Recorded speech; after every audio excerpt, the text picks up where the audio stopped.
What's up everyone? Welcome back to the channel.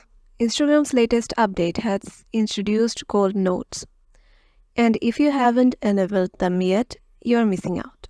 Don't worry, I'm here to show you how to turn this feature on and start adding some golden flair to your Instagram right away.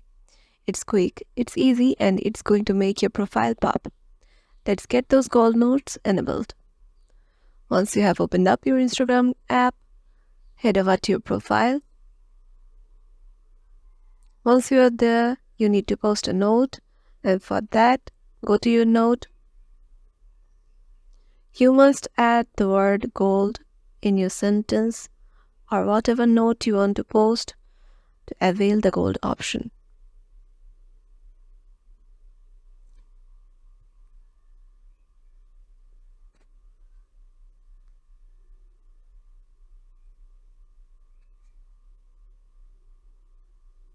And once you're okay with it, tap on share.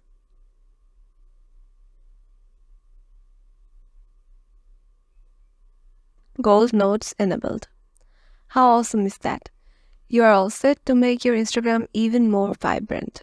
If you loved this quick tip, make sure to like the video and subscribe for more updates.